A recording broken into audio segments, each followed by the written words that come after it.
the alien ship glided silently through Earth's atmosphere. They were scouts from the Zarnax Empire, a species known for their advanced technology and ruthless conquests. Their mission was simple: gather intelligence on humanity and assess if they posed any threat. Captain Zorak, the leader of the scouting team, peered through the ship's viewing screen.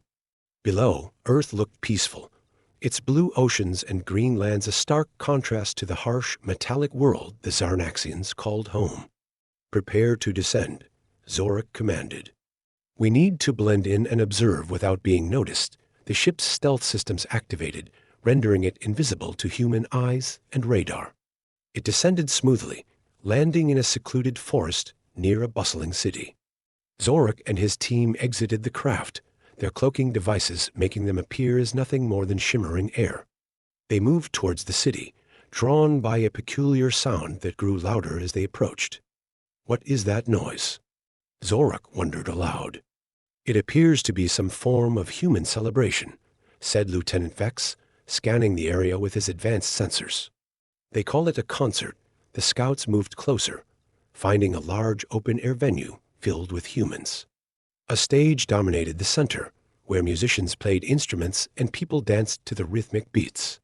The music was loud, vibrant, and full of energy. "This doesn't seem like a threat," Vex remarked. "Just primitive entertainment." But as the music intensified, Zorak felt a strange sensation.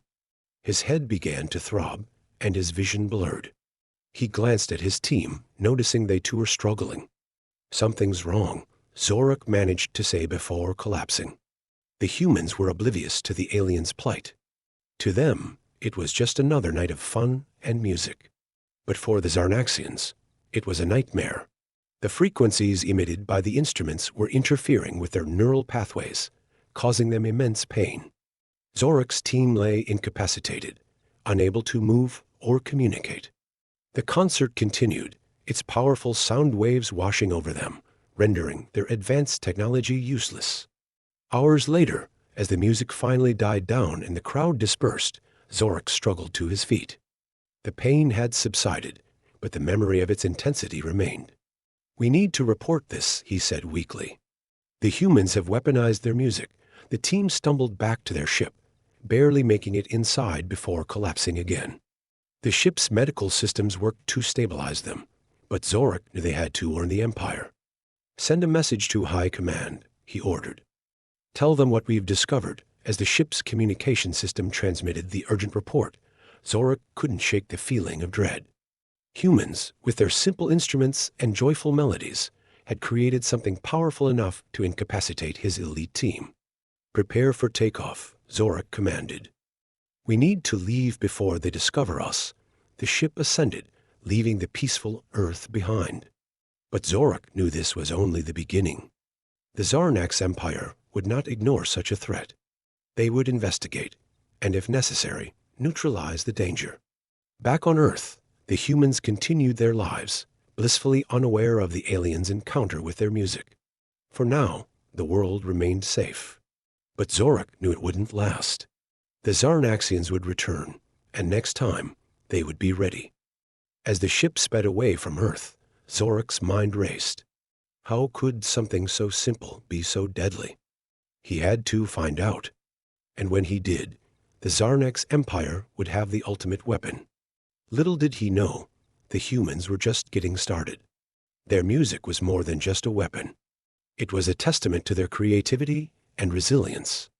And when the time came, they would use it to defend their home with all their might.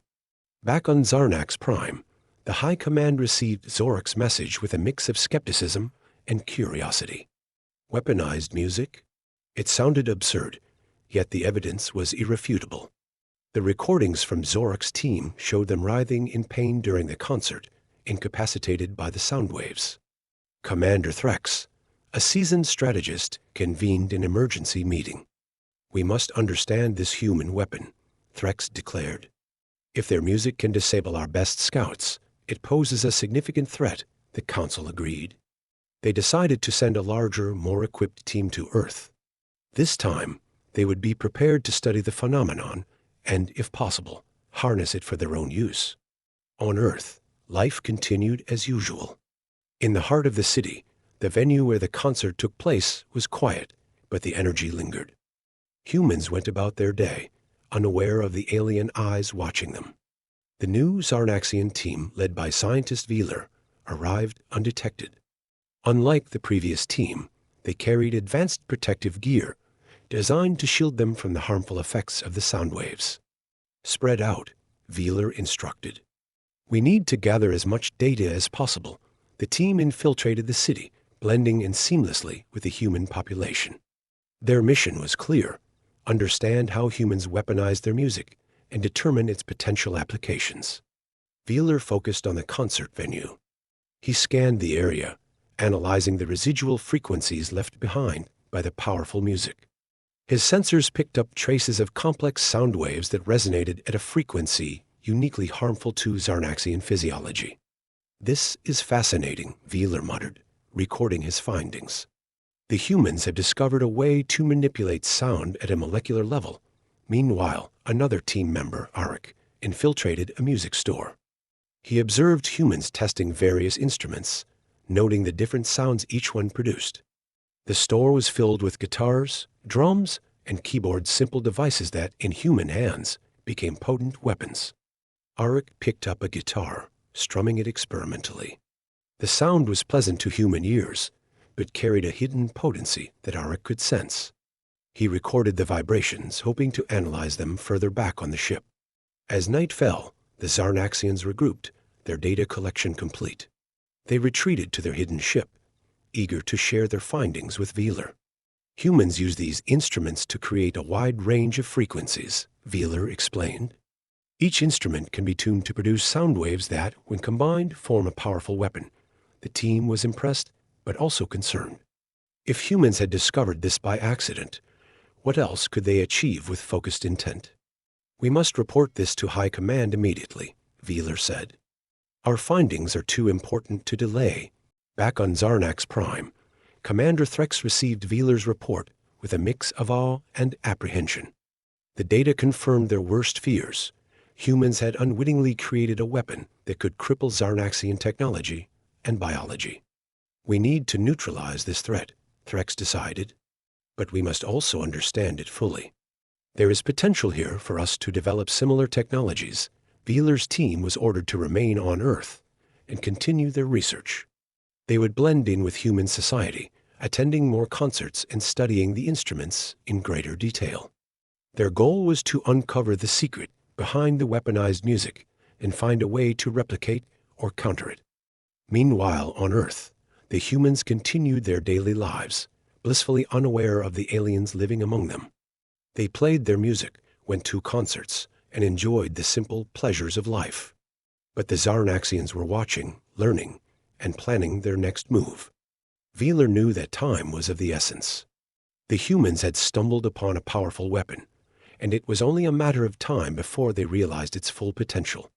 The Zarnaxians had to act quickly, or risk facing an enemy they could not defeat. Wheeler's team had been on Earth for several weeks, attending concerts, studying instruments, and recording every possible frequency. They had amassed a wealth of data, but Wheeler knew they were still missing a crucial element: understanding the humans' intuitive grasp of music as a weapon. One evening, as Wheeler and Arik discussed their findings, a sudden burst of music filled the air. The team had set up a temporary base in an abandoned warehouse, and the sound seemed to come from a nearby concert. "This could be it," Wheeler said, his eyes lighting up. Another chance to observe the humans' abilities firsthand. The team donned their cloaking devices and moved towards the source of the music. As they approached the venue, the sound waves grew stronger. Wheeler's sensors detected complex patterns in the music, similar to those they had observed before. Inside, the concert was in full swing. The crowd was a sea of energy, swaying to the rhythm, completely lost in the music. On stage, the band played with an intensity that shook the very air. "This is incredible," Arik whispered. "The power in their music is unmistakable," Wheeler agreed. "We need to get closer. I want to record the frequencies directly from the source." They maneuvered through the crowd, careful to remain unseen. The closer they got to the stage, the more powerful the music became. Wheeler's sensors struggled to keep up with the barrage of sound waves. Suddenly, the music shifted. A new song began, its frequency patterns far more complex and intense. Wheeler's equipment lit up with activity, struggling to analyze the intricate harmonics. "This is it," Wheeler said. "We need to record this." As they moved closer, a human boy, seemingly in his late teens, turned and looked directly at them. His eyes widened, and he nudged his friend. "Did you see that?" he whispered. "There's something weird over there." His friend shrugged, not hearing him over the music. But the boy was persistent. He pulled out his phone and began recording, trying to catch a glimpse of the strange shimmer he had seen. Wheeler noticed his actions and cursed under his breath. "We've been spotted. We need to move," but it was too late. The boy's video had captured a brief flicker of the Zarnaxians' cloaking devices malfunctioning under the intense sound waves. He posted it online, tagging it with "Aliens at the Concert." Within minutes, the video went viral. People began sharing it, speculating wildly. Some thought it was a prank, while others believed it was proof of extraterrestrial life. Back at the concert, the band was reaching the peak of their performance. The music crescendoed, sending waves of sound that made Wheeler's team stagger. They had to retreat. "Fall back," Wheeler commanded. "We've gathered enough data for now." They managed to slip away, but the damage was done. The humans were now aware of something unusual. Wheeler knew their mission had just become much more complicated. Returning to their temporary base, Wheeler and his team analyzed the data. The recordings from the concert revealed the full potential of the humans' weaponized music. The harmonics were unlike anything they had ever encountered. "This is beyond our current technology," Wheeler admitted. "The humans have an innate understanding of sound that we cannot replicate." Arik looked worried. "What do we do now?" "They know something's up. It's only a matter of time before they start looking for us," Wheeler nodded. "We need to report back to High Command. They need to understand the gravity of the situation." As they prepared their report, Wheeler couldn't shake the feeling of dread. The humans were not only resourceful, but also incredibly adaptable. If they ever realized the true potential of their music, they could become a formidable force. The report was sent, and Wheeler's team awaited further instructions. Meanwhile, on Earth, the video of the concert aliens continued to circulate, sparking curiosity and fear among the human population. High Command's response was swift. They ordered Wheeler's team to intensify their research and, if possible, capture a human musician for direct study. It was a risky move, but necessary to understand the full scope of the threat. Wheeler knew the stakes were high. The next phase of their mission would be even more dangerous. They had to succeed, or the Zarnex Empire could face an enemy they were not prepared to fight. Wheeler's team spent the next few days planning their capture operation. They needed to find a human musician who was deeply involved in creating the powerful music they had observed. The target had to be someone skilled, someone who could provide insights into the humans' weaponized sound technology. After careful consideration, they identified their target, Ethan, the lead guitarist of the band they had observed at the concert. His music had shown the most potent frequencies, and he seemed to have an innate talent for manipulating sound. One evening, as Ethan left a rehearsal session, the Zarnaxians made their move. Cloaked in invisibility, they followed him through the quiet streets, waiting for the perfect moment. Ethan walked briskly, humming a tune to himself, oblivious to the danger lurking nearby. As he turned into a secluded alley, Wheeler signaled his team. They moved quickly and silently, surrounding him before he could react. A small device was placed on Ethan's neck, and he collapsed unconscious. Wheeler and his team carefully lifted him and carried him to their hidden ship. Back on the ship, Ethan was placed in a containment cell, surrounded by advanced technology. Wheeler watched as the ship's medical systems scanned him, ensuring he was unharmed. "Begin the analysis," Wheeler ordered. "We need to understand how he creates those frequencies." Arik and the other scientists got to work, attaching sensors to Ethan's instruments and studying his brain activity. They played back recordings of his performances, analyzing the sound waves in minute detail. Ethan slowly regained consciousness. He groggily took in his surroundings, realizing he was in an alien environment. Panic set in, but he tried to remain calm. "Where am I?" he demanded, his voice shaking. Wheeler stepped forward, his appearance unsettling, but not hostile. "You are on our ship. We need your help to understand your music, my music." Ethan was confused. Why would aliens care about my music? Wheeler explained the situation, detailing how his music had incapacitated his team and the potential threat it posed to the Zarnaxians. Ethan listened in disbelief, struggling to comprehend the enormity of it all. "So, you're saying my music is a weapon?" he asked, incredulous. "In a way, yes," Wheeler replied. "Your ability to create such powerful sound waves is extraordinary. We need to learn how you do it." Ethan hesitated but realized he had little choice. He began explaining his creative process, though it was often intuitive and difficult to articulate. Wheeler's team recorded everything, fascinated by the blend of art and science in his explanations. As days passed, a strange camaraderie developed between Ethan and the Zarnaxians.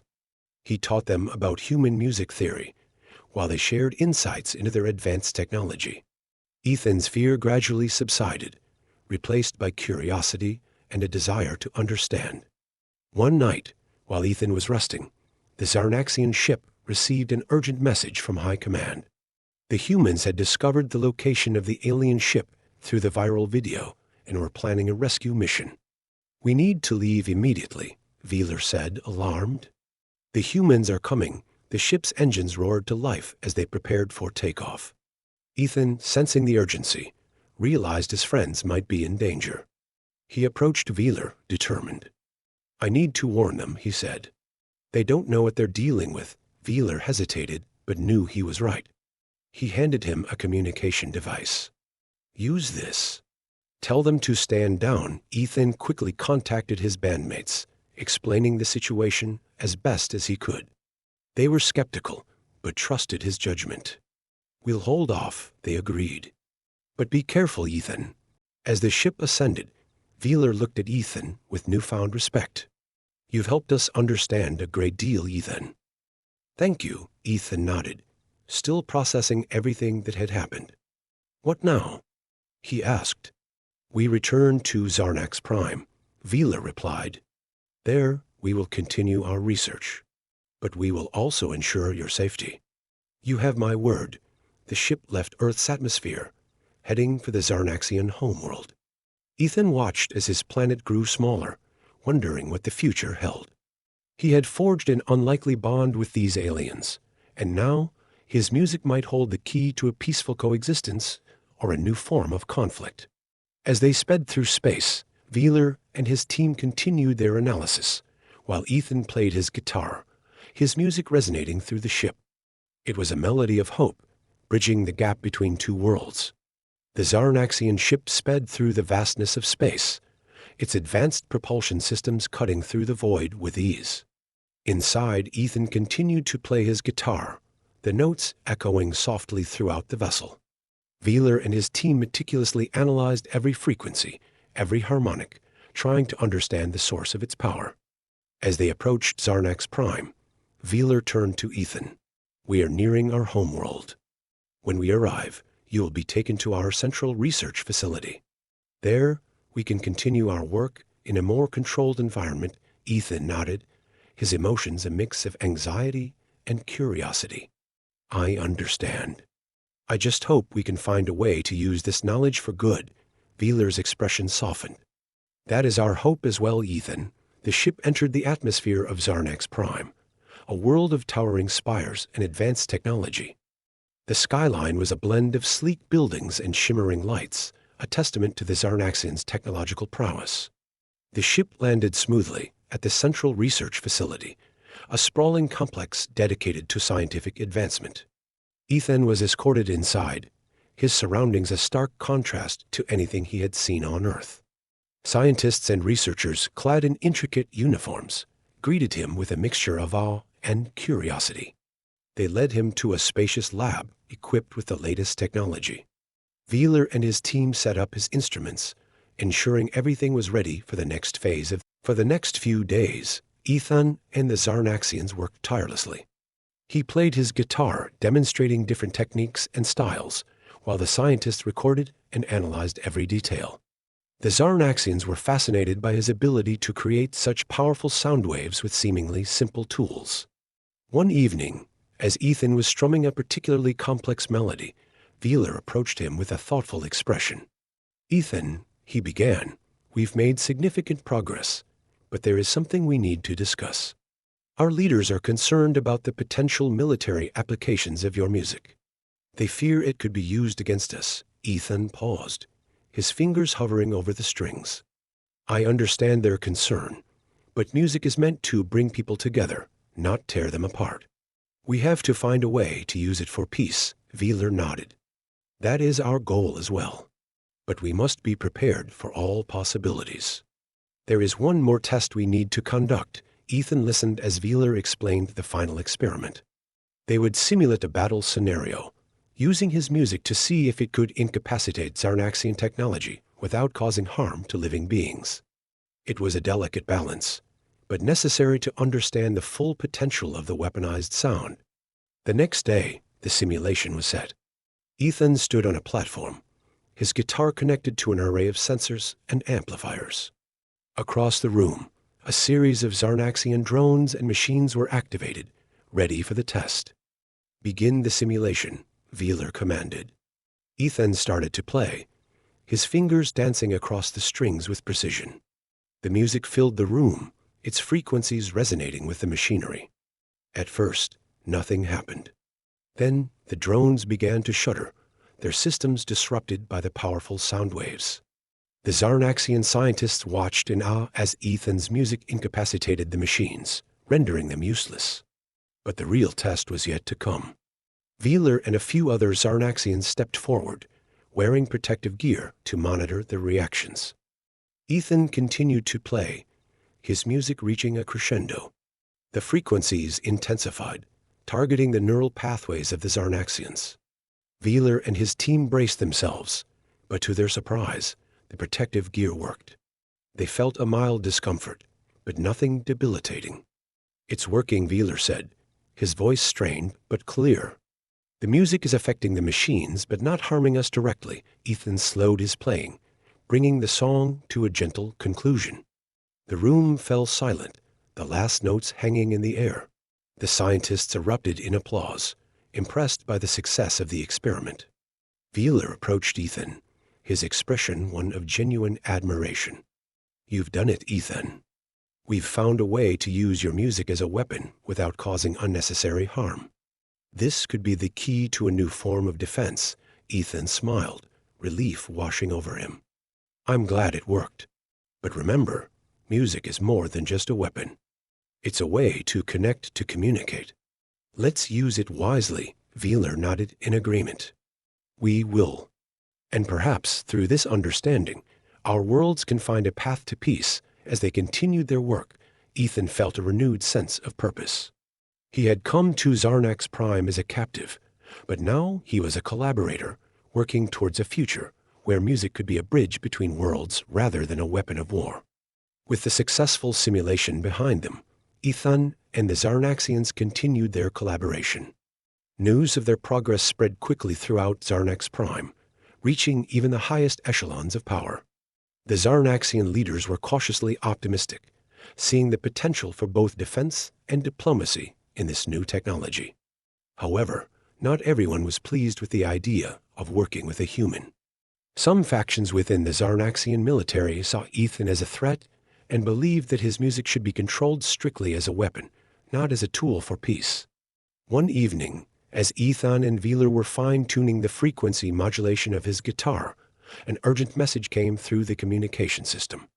It was from High Command, summoning Wheeler and Ethan to a meeting with the Council of Elders. Ethan felt a knot of anxiety in his stomach. "Do you think they're going to approve our project?" Wheeler looked serious. "I'm not sure. There are those who see the potential for peace, but there are also many who fear it. We must be prepared for anything. The next morning, they arrived at the Grand Hall of the Council of Elders, a majestic building filled with intricate architecture and advanced technology. The Elders, a group of wise and powerful leaders, sat in a semicircle, their expressions unreadable. Elder Threx, a stern figure with a reputation for being a hardliner, began the proceedings. Velar Ethan, we have reviewed your findings. The potential of this weaponized music is clear, but so are the risks. Why should we trust that this technology will not be used against us?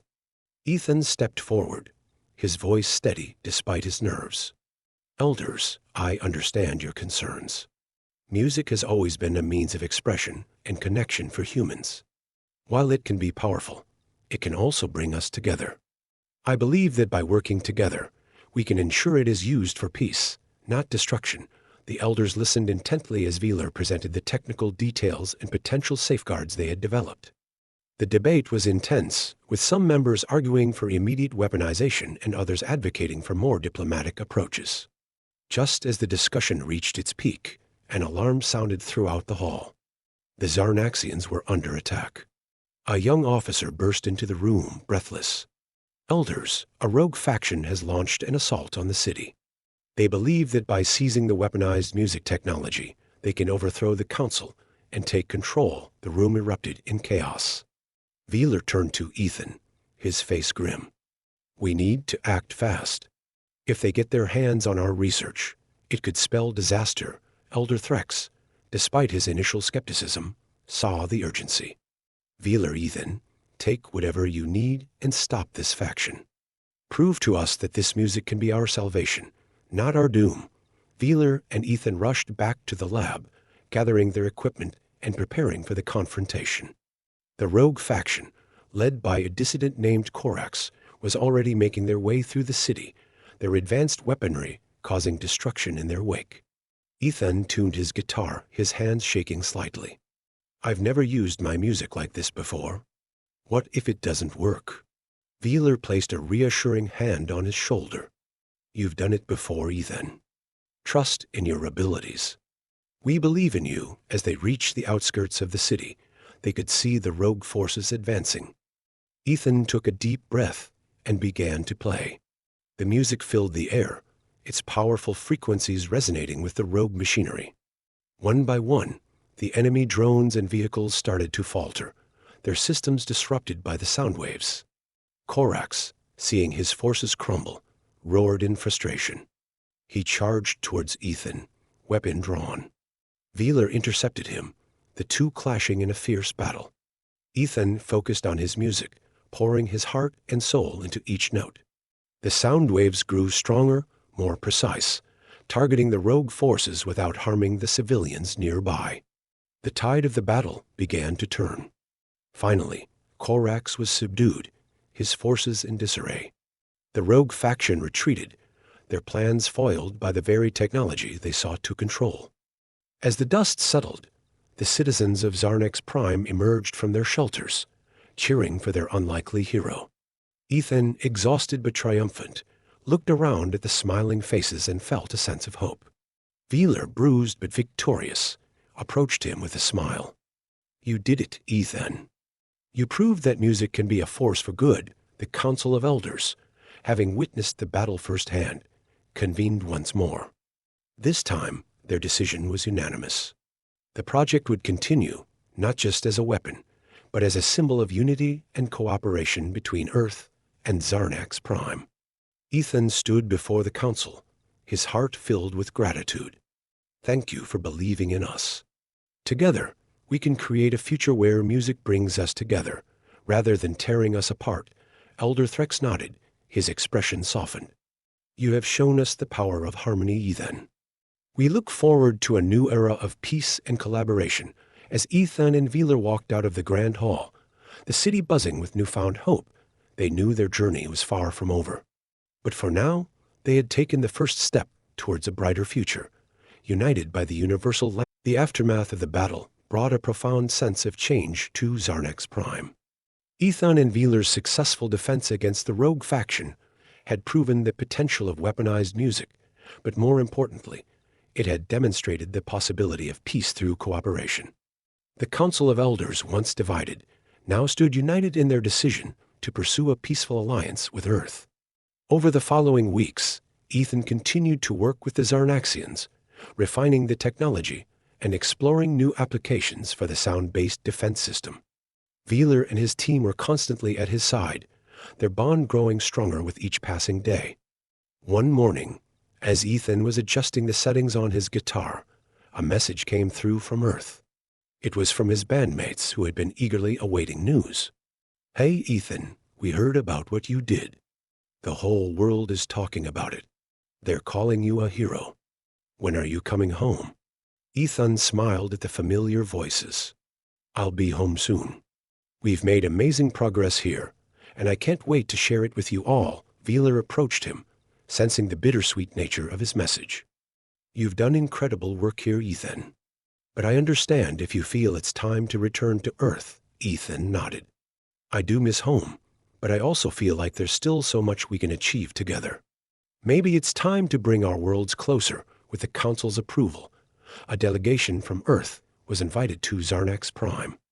Scientists, diplomats, and even musicians arrived, eager to witness the groundbreaking collaboration firsthand.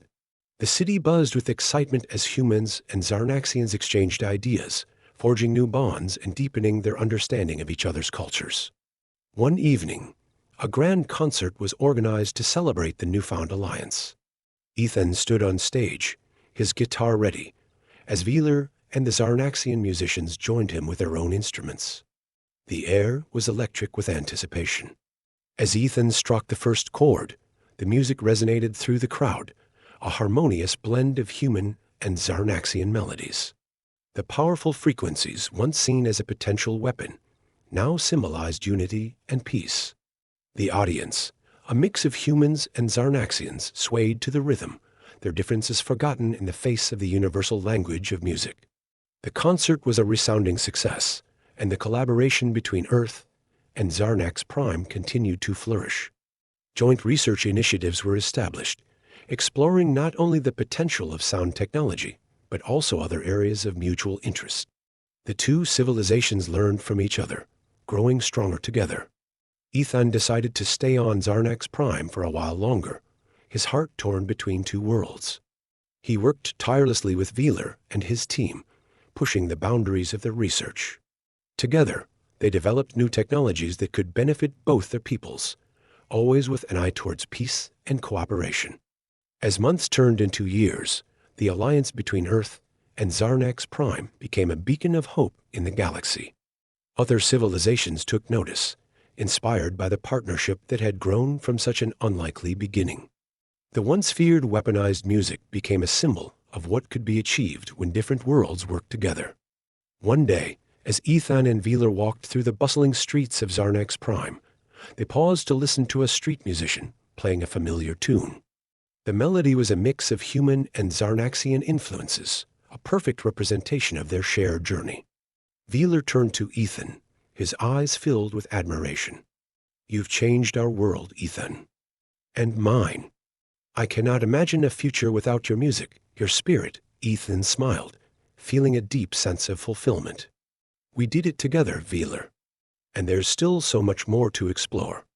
The music is just the beginning. As they stood there, surrounded by the harmonious blend of two worlds, Ethan knew that their journey was far from over. The alliance between Earth and Zarnax Prime would continue to grow, united by the power of music and the shared dream of a brighter future. And so, the story of Ethan and the Zarnaxians became a legend, a testament to the strength of unity and the unbreakable bonds that can be formed through the universal language of music. Their tale would be told for generations, inspiring others to look beyond their differences and find harmony in the most unexpected places.